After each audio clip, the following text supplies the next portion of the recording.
The security alert vibrated against my hip, but it was the thumbnail preview that stole my breath. Unfamiliar balloons were floating across my kitchen ceiling. I expanded the notification with shaking fingers, sound flooding through my phone's speaker. Laughter, clinking glasses, and my brother's unmistakable voice declaring a toast. To new beginnings in our perfect home. The camera feed showed what should have been impossible. My brother Owen standing in my living room, champagne flute raised high, surrounded by nodding relatives and cheering children. They ran wild across the hardwood floors I'd paid to have refinished just last week. My sister-in-law Heather perched on my kitchen island, wine glass dangling from manicured fingers, looking like she belonged there. In a home no one should have known I owned, a home no one had keys to except me, a home I'd equipped with a comprehensive security system just 2 days ago, complete with motion-activated cameras and smartphone alerts. My name is Rachel. I'm 32 and a financial analyst. This is the story of how I reclaimed what was stolen without losing myself in the process. 5 years of overtime, selling my car, canceling vacations, taking on consulting work on weekends, all of it distilled into the deed tucked safely in my glove compartment. The lakeside property had been my silent obsession, my secret project. I'd closed on it 3 days ago without telling a soul, wanting the satisfaction of revealing it on my own terms, at my own moment. Yet somehow, they'd found out. Somehow, they were inside. I pressed my back against my office wall and slid to the floor, the world narrowing to the screen in my hands. The neighbor who'd texted the alert hadn't exaggerated. This wasn't just trespassing. This was claiming. "We deserve this upgrade," Owen continued, his voice carrying through the speaker. "After years of struggling while others had it easy." Others had it easy? My jaw clenched so tightly I tasted metal. I'd worked 70-hour weeks while Owen bounced between jobs, complained about his bad luck, and borrowed money he never returned. Yet our parents always praised his ambition, while treating my stable career as somehow less impressive. I watched him gesture expansively around my living room, the room where I'd planned to finally build the life I'd sacrificed for, the room I hadn't even slept in yet. My finger hovered over the emergency contacts. Then, with a clarity that felt almost serene, I dialed the police instead. "This is Rachel Bennett. I own a home on Willowbrook Lane. There are people inside who shouldn't be there." "Do you know these individuals?" the dispatcher asked. I watched my brother's smug smile as he accepted congratulations from relatives. "Unfortunately," I said, my voice steadier than I expected, "I know them very well." The drive to my house, took 19 minutes. I left my office immediately, property documents already in my work bag where I'd kept them since closing. I parked across the street, positioning my car where I could see both my phone screen and the front of the house. I watched as police cruisers pulled into the driveway, their lights painting the pristine white exterior in alternating red and blue. Through my phone, I watched the panicked scramble inside. Heather hurriedly hiding wine glasses, Owen straightening his shirt, children being ushered upstairs. When Owen opened the door, his practiced smile was already in place. The same smile he'd used since childhood when caught taking something that wasn't his. "Evening, officers. Is something wrong?" "We received a report of unauthorized individuals on the premises," one officer said. "May I ask who owns this property?" Owen's posture shifted subtly, his chin lifting.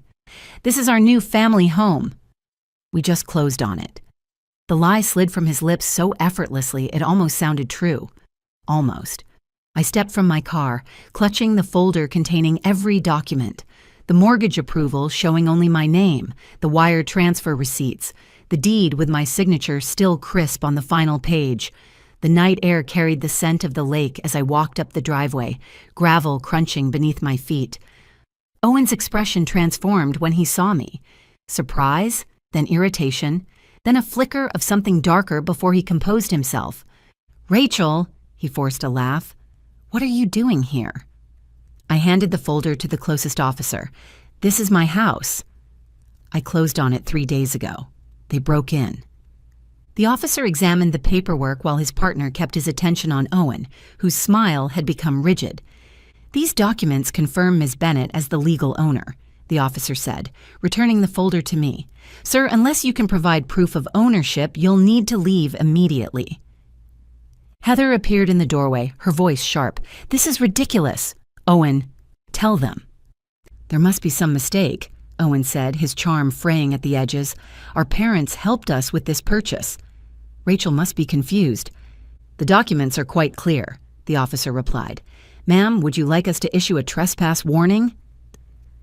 I looked past Owen into the house I'd sacrificed everything for. Balloons with new home printed on them drifted against the ceiling. A banner hung across the fireplace. Congratulations, Farrell family. My family name, but not their home. Yes, I said, the word quiet but firm, and I want it documented. Owen's eyes narrowed, all pretense evaporating. You're making a mistake, he hissed. Family sticks together. Exactly, I replied. So why are you in my house? What followed was organized chaos. The officers escorting everyone out, children crying in confusion, Heather shooting venomous glares, relatives shuffling past with embarrassed mumbles. Through it all, Owen maintained eye contact, his expression promising this wasn't over. When they were gone and the police had filed their report, I stood alone in my kitchen.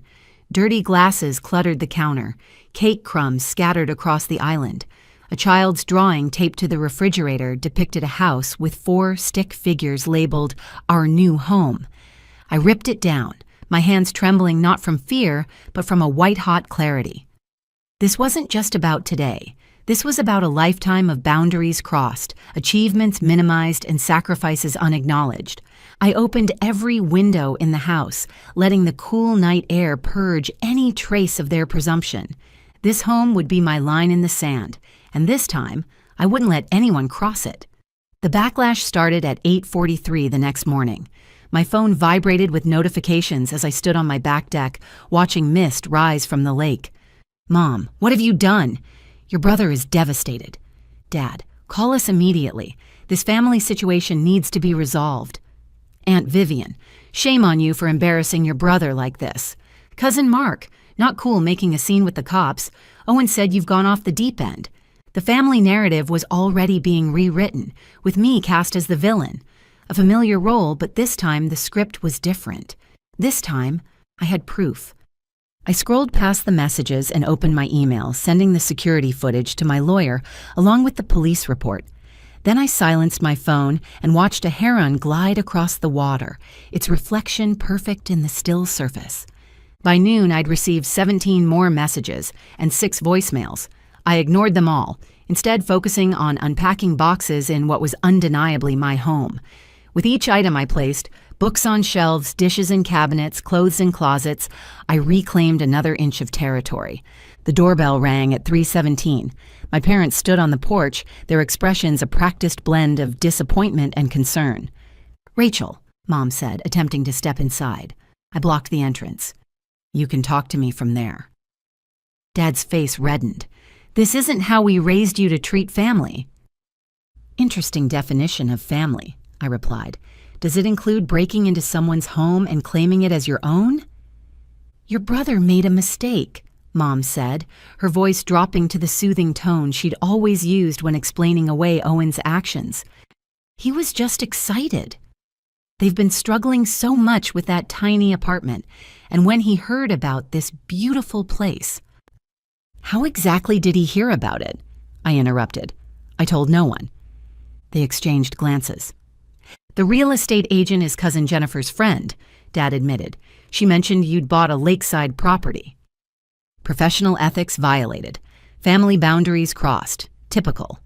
Owen thought it would be a wonderful surprise, Mom continued. To help furnish it, to make it a proper family gathering place. By breaking in and throwing a party claiming it was his? Dad's patience visibly thinned. The point is, this house is much too big for just you. Owen has a family, 3 children. It makes more sense. No, I said, the word like a door closing. What makes sense is respecting ownership. What makes sense is acknowledging that I worked for this. What makes sense is leaving now and telling Owen that if he comes near my property again, I'll press charges for breaking and entering. Mom gasped. You wouldn't. I met her gaze steadily. I already have the paperwork ready. They left with threats of family meetings and promises that this isn't over. I locked the door behind them, my heart pounding but my resolve stronger than ever. That evening, I received a text from Owen. "We need to talk like adults. Meet me at Riverside Cafe tomorrow, 1 p.m. I considered ignoring it, but confrontation delayed was merely confrontation postponed. Better to end this cleanly. I'll be there. The cafe bustled with lunch crowds when I arrived the next day. Owen sat at a corner table, dressed in the tailored shirt and polished smile he wore for important negotiations. I recognized the setup immediately. Public location to prevent a scene, casual environment to suggest reasonableness. "Rachel," he stood, gesturing to the chair opposite him. "Thanks for coming." I remained standing. "What do you want, Owen?" "Please sit. I've ordered your favorite, lemon tart and Earl Grey." The same tactic he'd used since childhood, small gestures to distract from larger transgressions. I sat but pushed the plate aside. "You have 10 minutes." His smile flickered. "Look, things got out of hand. I admit that. But you have to understand our situation. The kids need space to grow. Heather deserves a nice home after supporting me through everything. When I heard you'd bought that place alone, without even discussing it with family. Why would I discuss my personal financial decisions with you?"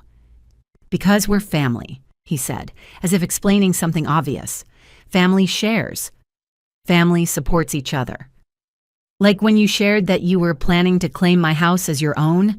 Like when you supported my career by telling everyone at Thanksgiving that anyone could push numbers around?" He waved dismissively. "Ancient history. We're talking about now, about a solution that works for everyone." "There already is one. I own the house. You don't." Owen leaned forward, lowering his voice. "Mom and Dad think we should share it.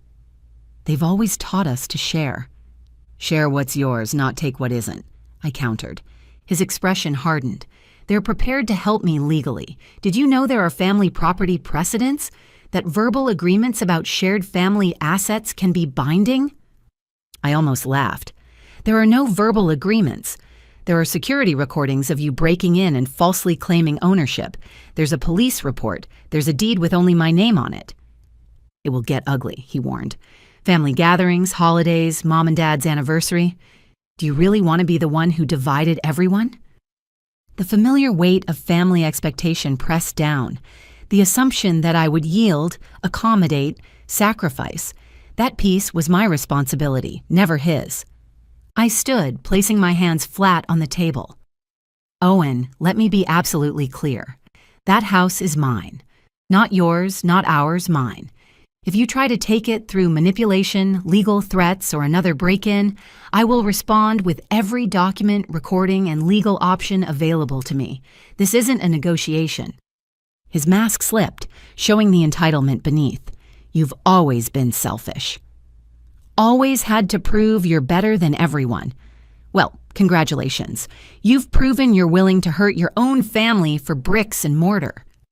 I felt a strange calm descend. "No, Owen. I've proven I'm willing to protect what's mine from someone who never learned the difference between ours and yours." As I walked away, he called after me. "You'll regret this when you're all alone in that big empty house." I didn't turn back. For the first time in our shared history, I wasn't the one who would be living with regret. The escalation was predictable. Within days, social media filled with carefully crafted posts. Owen and Heather with their children squeezed into their apartment, captions lamenting how some people hoard space while families struggle. Relatives commented with supportive outrage. Friends I hadn't spoken to in years messaged asking why I was being so difficult about sharing. The narrative spread like carefully directed wildfire. I documented everything: screenshots, messages, the increasingly hostile voicemails. My lawyer nodded grimly as I forwarded each piece of evidence. "They're building a case for emotional pressure," she explained, "but they have no legal standing. The property is unquestionably yours." I filed for a restraining order when Owen's car appeared in my driveway 3 nights in a row, idling for exactly 17 minutes before driving away. The judge granted it immediately upon reviewing the pattern of behavior, and the sheriff's office served Owen with the paperwork the following day. The family response was nuclear. Invitations to my cousin's wedding were rescinded. My mother called in tears, claiming I was destroying this family over a house. My father's message was shorter. Your grandfather would be ashamed. Perhaps he would be. Or perhaps he'd recognize the same pattern he'd warned me about when I was 12, after Owen had claimed credit for a science project I'd built. Some people believe they're entitled to the fruits of others' labor. Don't let them convince you that their entitlement is more important than your work. I hung his words, framed in my entryway. 1 month after the break-in, I hosted a housewarming. Not for family, but for the colleagues who'd covered my shifts when I worked overtime, the friends who'd encouraged my savings plan, the neighbor who'd alerted me to the intrusion, people who understood the value of boundaries. As they filled my home with genuine congratulations and thoughtful gifts, I realized something profound. Family isn't defined by shared DNA, but by shared respect. That evening, after everyone had left, I sat on my deck watching fireflies dance over the lake. My phone buzzed with a text from a number I didn't recognize. I told Owen what he did was wrong. Not everyone in the family agrees with him. Congratulations on your beautiful home, Cousin Diane. I saved the number, grateful for the small bridge in what had become a family divided by my refusal to yield. I later learned she'd gotten my number from a mutual friend after her previous messages, through family channels, had been blocked. It wasn't reconciliation with everyone. It wasn't the fairy tale ending where my brother acknowledged his wrongs and the family united in understanding. It was something more valuable, proof that standing firm didn't mean standing alone. 2 months later, I received official notice that Owen and Heather had purchased a home across town, smaller than mine, but within their actual budget. The social media campaign quietly disappeared. Family gatherings remained tense, with some relatives still treating me as the villain of the story. I filed a formal complaint against the real estate agent who had disclosed my confidential purchase to Cousin Jennifer. The state licensing board issued her a formal reprimand and fine for ethics violations.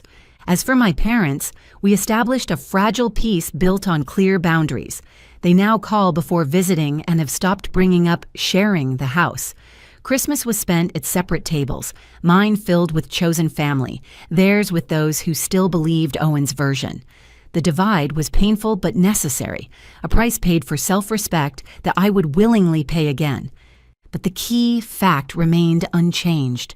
When I turned the lock each night, I entered a space that was unquestionably mine, a space I'd earned through work, protected through resolve, and filled with a life built on my own terms.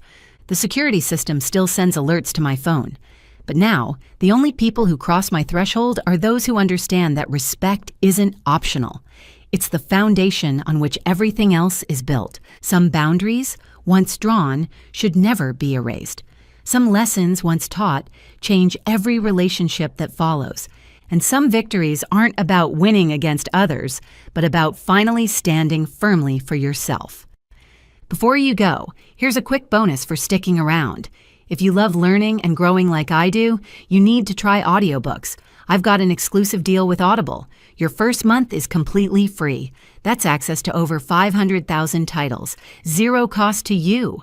All the details are waiting in the description. Don't miss this one.